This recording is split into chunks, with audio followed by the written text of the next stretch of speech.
Hello everyone, it's Leo and today we're going to talk about episode 16 from Tropical-Rouge. What an episode. Honestly, I don't even have words to talk about it. I found this episode really incredible.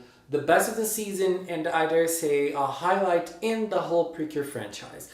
If you've been following my videos on Tropical-Rouge, you probably know that I'm really liking this season. It's very good.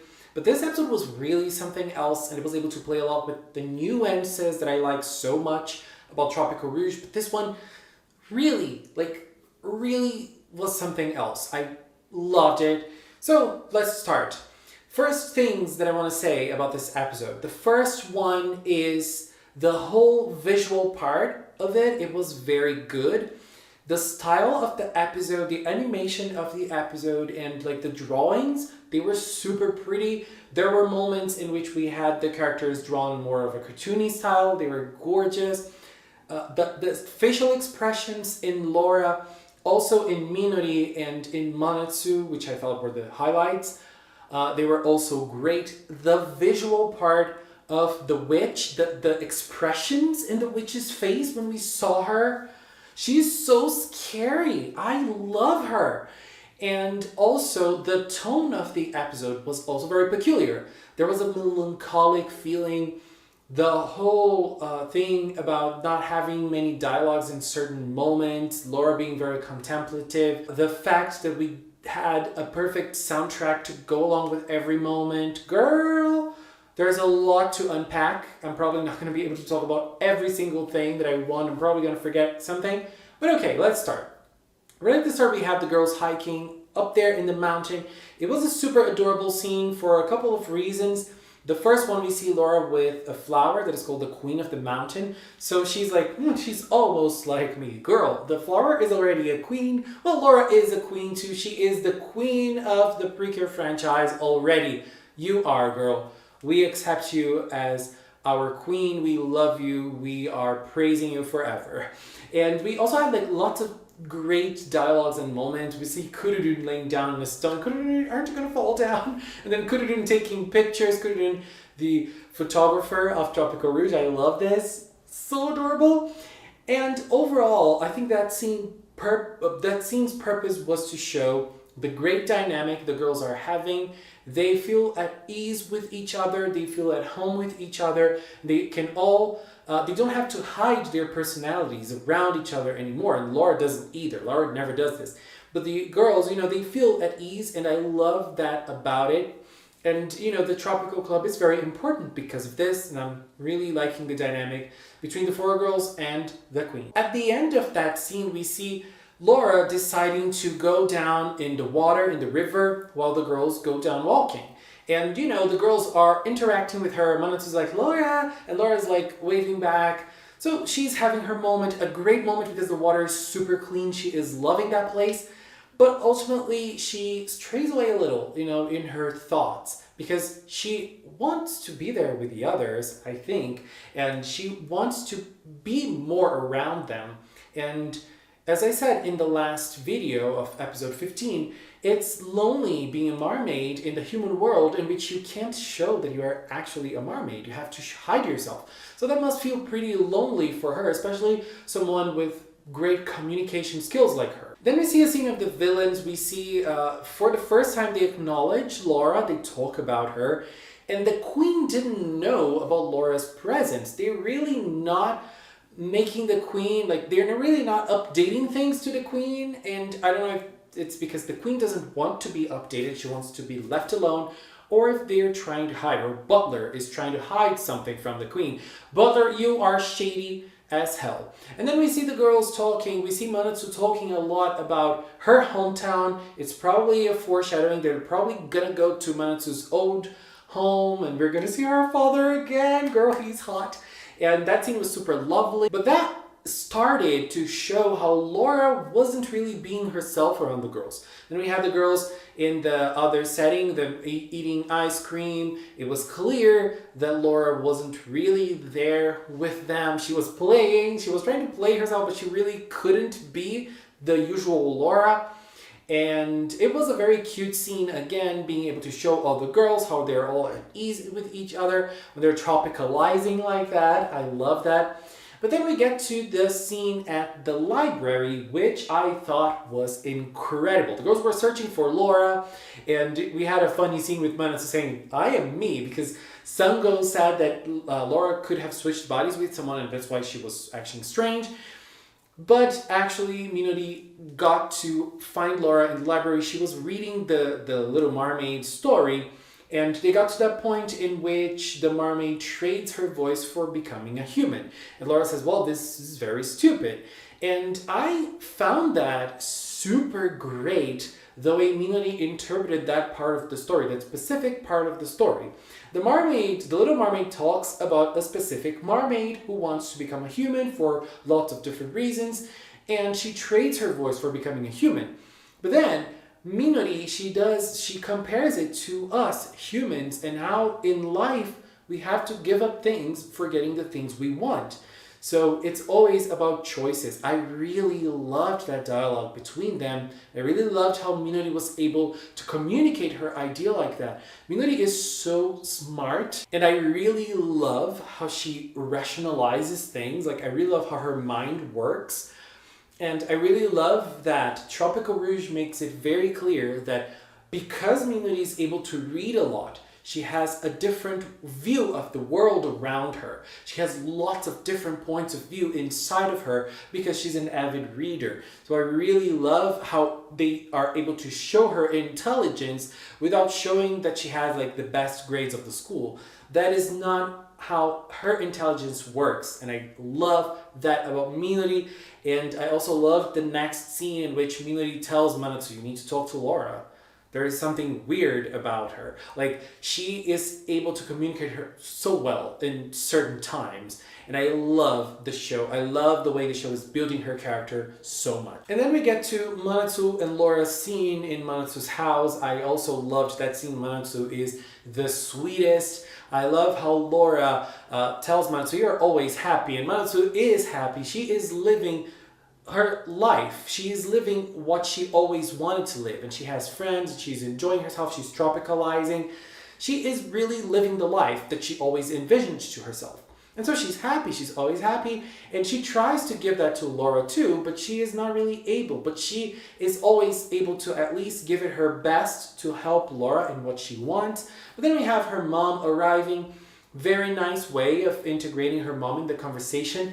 Another great thing about the moment her mom jumped in and asked where she met Laura is that Manatsu didn't know what to say, and Laura stepped up and said, Laura is very good at social situations. She is very good at them. And that's also another thing that I love about her character. They're really able to make it clear she is very good at those things. And she didn't even need to think about it. She was able to find her answer. She didn't really lie. She told the truth, and she was able to find her answer. And then we see the nails being painted for the first time. There was a reason for that. Also very, very nice. And then in the other day, we see the girls painting their nails together, each of them in their own colors. Very interesting that Asuka was the one trying to paint her nails and Minori wasn't painting her nails. Sango did it for Minori. I love those little details that tell a lot about the personalities of each of the girls. Asuka, she was a little shy, but she was liking it. She was enjoying it. And Minori, she didn't really care, but that was her first time doing that as well. And so it was cute for her too. And Sango was doing it. Sango was very good at it, being part of her personality, who she is in the show. Loved it. But then we had the villain attack. Villain portion, very good as well. We see the three villains talking. I love them. And we see they complaining that they have to attack the cures. They are very frustrated by it. We see Numeri saying she's a doctor, and Shongiri saying he's a chef, and then the cutest thing, Elda saying, I'm a child. I love that. And they created that, they envisioned that plan which was great. Numidi probably, she is the one I feel like who is the least frustrated in the attacks. So I think that she's able to look at the situations a little better than the other two. And so she was the one that noticed that Laura was always with the pot. So, the plan was envisioned. And so we had a situation in which the girls were fighting. So, very weird that they added a new animation for the transformation, a group transformation, one episode before something new appears in the season. But I thought that it was cool. I loved it. Animation-wise, it was great. I really loved it. Very, very good. And beautiful, beautiful, beautiful, beautiful. And then they started fighting.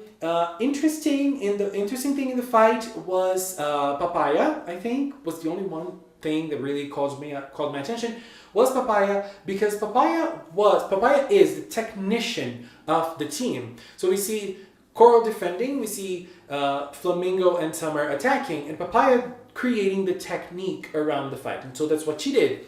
But it was all part of their plan. They were able to capture Laura. The only bad thing I can say about this episode is that the Cures in Tropical-Rouge, they need more, I think, in their plate. The plan was great, very, very good actually, but the Cures didn't do anything. They just watched. And then when they saw Laura going away, they didn't even try to do something.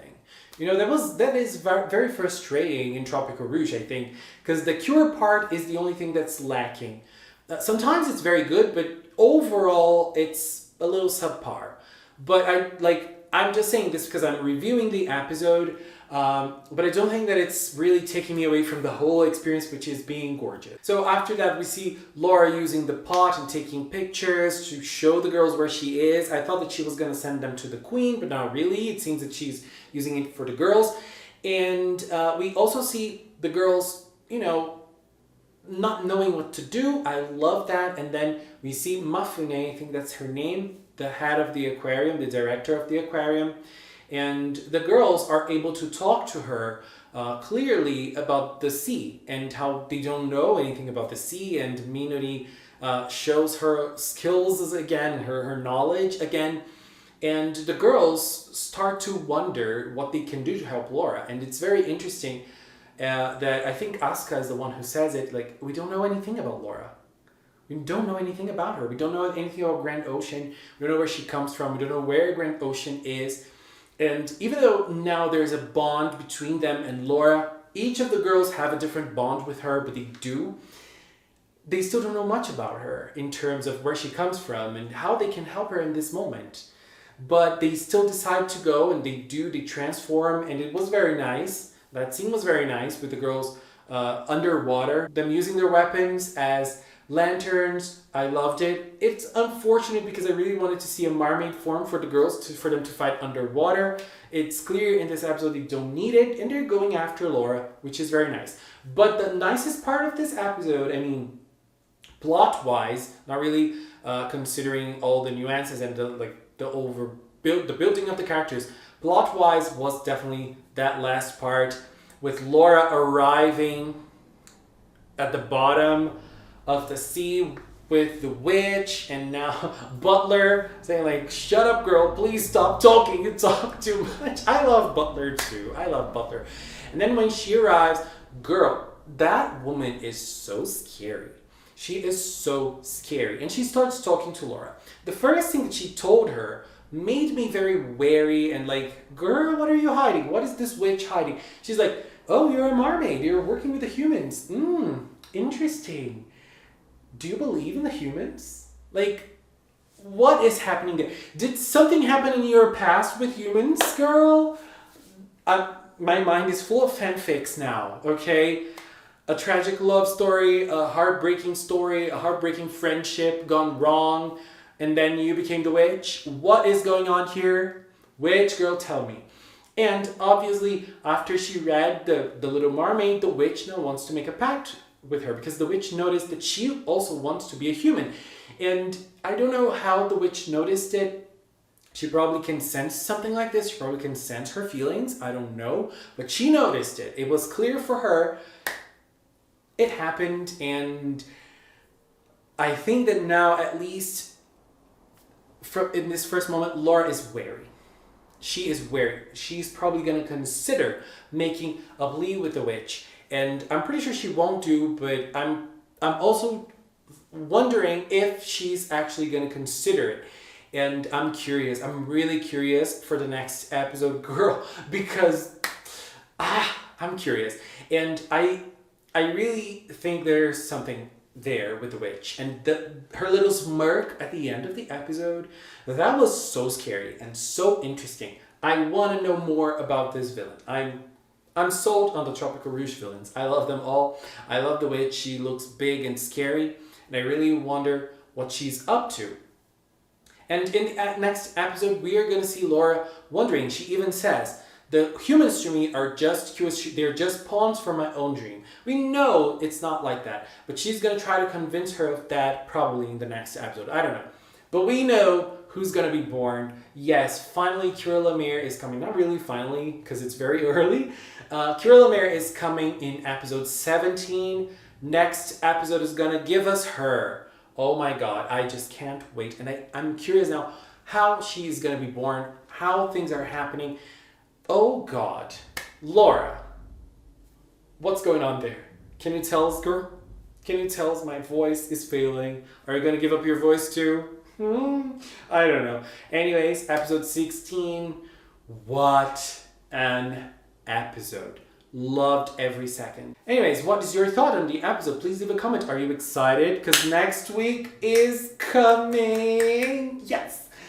I can't wait. Anyways, guys, I want to take this little time to thank the members of the Magical Cinema channel. If you are a member, I really, really appreciate your support and that you believe in Magical Cinema. Thank you for making this possible. If you've watched up to now, thank you so much as well. Thank you so much for watching. Until next time, next week with Kira Lemire.